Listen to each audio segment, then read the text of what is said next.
Hey everybody, it's Miss Day. Welcome back. So we've been working with watercolor and we've been experimenting with Solucryl, which will behave like watercolor when you add a lot of water to the paint. So I've got my color wheel mixed up here and I'd like to do some exercises. This is the sheet that we will be working from. You can just follow along 1 through 8. So number 1 is wet on wet. I'm going to use this paintbrush. This is actually a squirrel hair brush. The tip of the brush, the hairs of the brush are made from squirrel hair from its tail. They didn't kill the squirrel or anything.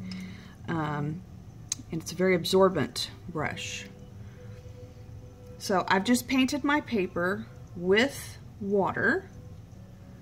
Now I'm going to go back with some very wet paint and I should be able to see it bleed. Just like that. That is an example of wet on wet. Let's look and see what we can do with wet on dry. Same brush, same color paint, but the paper's dry. When I come through and do my brush stroke, you can see it holds the brush stroke. Whereas with the wet on wet, it bleeds and moves around. Glazing is actually a technique where you're trying to put layers of color and have them be transparent so that you can see through all of the layers. So we have to let this dry and we'll come back and work with that. Lifting is simply erasing with watercolor. So once you lay your color in, wash your brush.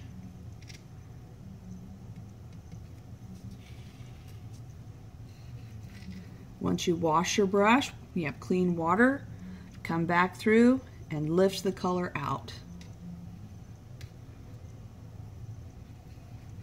Charging with water, let's switch to a different color paint. Okay, I'm adding some water in here. Okay, so charging with water, you want to come in and lay your color down, wash your brush,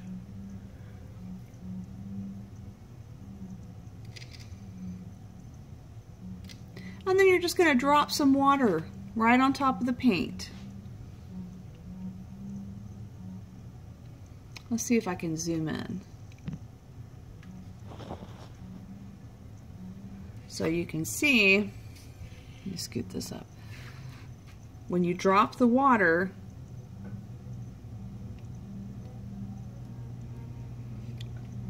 that pressure of the water spreading out will move the pigment in the paint. And it will end up creating lighter areas. So let's look at charging with paint, which is very similar to charging with water. So we're going to come in with our color, very wet, watery color. Make sure you're adding a lot of water to your paint. Once I lay my color in, then I'm going to come back with the second color, very wet, lots of water in the paint. And I'm going to drop it in.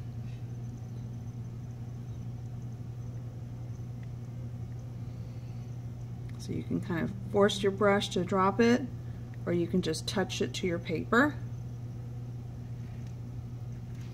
And the again, the water is going to push the other paint out of the way, and the new pigment is going to take over that spot. I'll go in and do it one more time. This time I'll use some blue. Let me get some blue. Getting some blue over here. Adding some water to the paint, making sure it's very watery.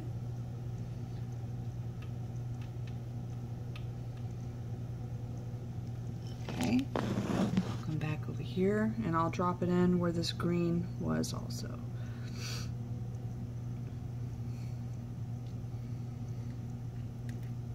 So that's charging with paint. For the next one, which is Crayon Resist, I actually could not find a white crayon, so we're going to experiment. I have a white colored pencil that's supposed to write on anything, so we will try this. And then I also have a white Crayola. Basically this is like a colored pencil, but it's compressed into a stick, so it's like a woodless colored pencil. And I'm going to try that too. And we'll see if we can get one of these to work. Hopefully we can get one of them to work. Okay, so I'll come back, get my brush, which already has a lot of blue in it, so I'm just going to stay with the blue. A little bit of green. See if I can get a blue-green going here.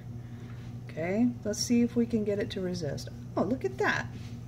Well, that's interesting. So I can tell that this pencil had some kind of water-soluble pigment in it because it's spreading out. And I can very faintly see the white colored pencil. Nice. Okay, the last one is salt. So for the salt, you just come in, lay your color down on the paper.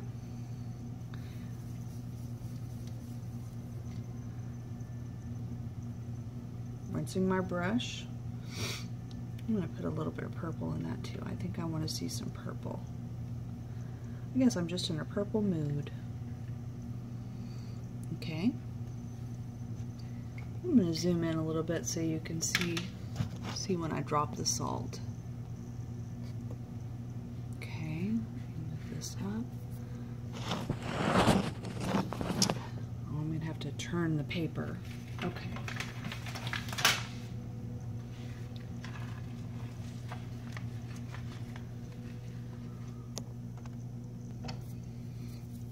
So I've got a little bit of salt in my hand.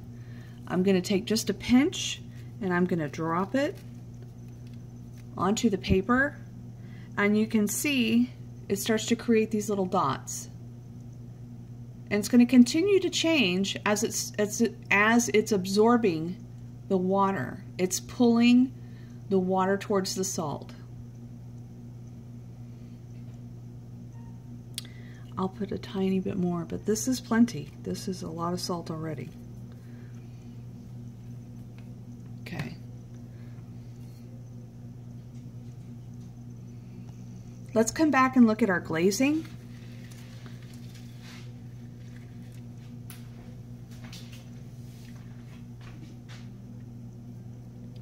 So remember, the idea behind the glazing is you want to see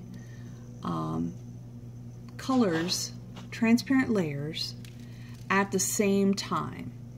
So I believe, yes, the purple is dry.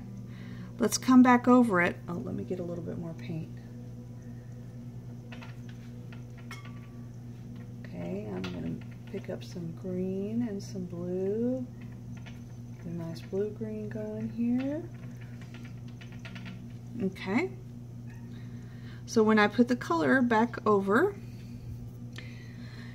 you can see the purple and the blue-green at the same time, and that's what you're trying to achieve with the glazing. I'm going to pause it and try to get this to dry so I can show you one more color. Nice.